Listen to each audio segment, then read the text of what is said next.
कहानी शुरू होती है डॉक्टर रॉबर्ट लाइन के किरदार से, जो एक तबाहशुदा ऊंची टावर बिल्डिंग के अंदर मौजूद होते हैं। उनके जिस्म पर खून लगा होता है। यहाँ पर ये एक डॉग को आग पर पका रहे होते हैं। अभी तक कुछ क्लियर नहीं होता कि ये क्या हो रहा है, और कहानी अब 3 महीने पहले की दिखाई जाती है, जब सब कुछ सही था।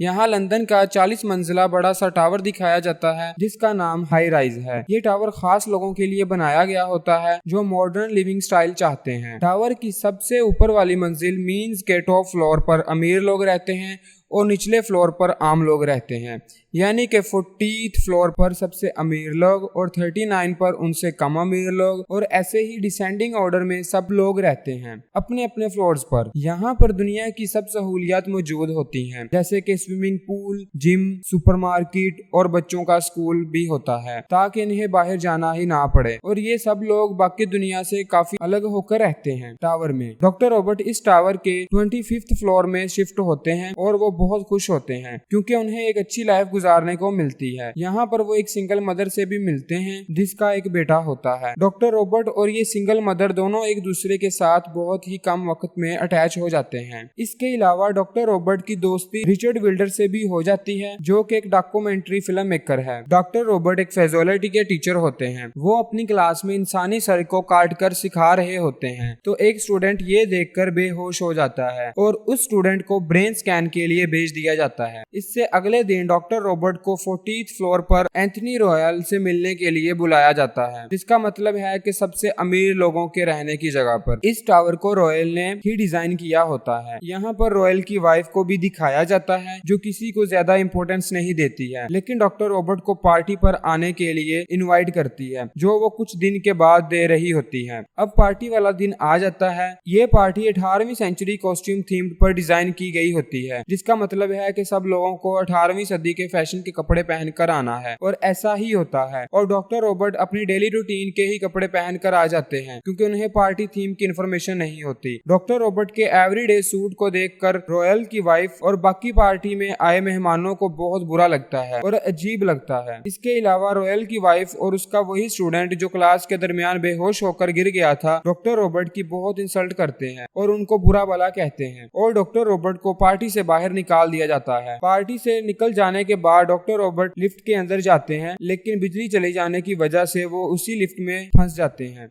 स्टोरी आगे बढ़ती है और डॉक्टर रॉबर्ट के बेहोश हो जाने वाले स्टूडेंट की मेडिकल रिपोर्ट बिल्कुल ठीक आ जाती है। उसे कुछ नहीं हुआ होता, लेकिन डॉक्टर रॉबर्ट बदला लेने के लिए उसे कन्विंस करते हैं कि तुम्हें ब्रेन ट्यूमर है। डॉक्टर इसलिए ऐसा कहते हैं क्योंकि पार्टी वाली रात इनके स्टूडेंट ने भी उन्हें बहुत ज्यादा बेइज्जत किया था, यानी कि डॉक्टर रॉबर्ट को। फिर हम देखते हैं कि इनका वही स्टूडेंट नशे की हालत में 39th फ्लोर से छलांग मारकर खुदकुशी कर लेता है। पुलिस भी आ जाती है, पर इस मामले पर ज्यादा इन्वेस्टिगेट नहीं करती। तो डॉक्टर रॉबर्ट के दोस्त रिचर्ड विल्डर को बहुत दुख होता है और वो ये सोच लेता है कि वो किसी तरह भी हाई राइज यानी कि इस बिल्डिंग के अंदर होने वाले जुल्म को सबके सामने लेकर आएगा और रोकेगा। हाई राइज बिल्डिंग से ना कोई बाहर जाता है और ना ही अंदर आता है। लॉ एंड ऑर्डर बिल्कुल खत्म हो जाता है और हाई राइज में जुर्म होना बिल्कुल आम हो जाता है। सुपरमार्केट के अंदर मौजूद चीजें भी कम होने लगती हैं, यानी कि खुराक भी बहुत कम होनी शुरू हो जाती है, जिसकी वजह से लोग आपस में लड़ना शुरू कर देते हैं। एक तरफ शक ये भी किया जाता है कि रॉयल ने पुलिस को रिश्वत दी होगी ताकि इन तमाम होने वाले डिसऑर्डर्स को इग्नोर किया जाए और इस बिल्डिंग में होने वाली खबर कहीं बाहर लीक आउट ना हो जाए। दूसरी तरफ डॉक्टर रॉबर्ट अपने किए पर परेशान होते हैं, जो उन्होंने अपने स्टूडेंट को झूठी खबर बताई थी कि उसे ब्रेन ट्यूमर है। Doctor Robert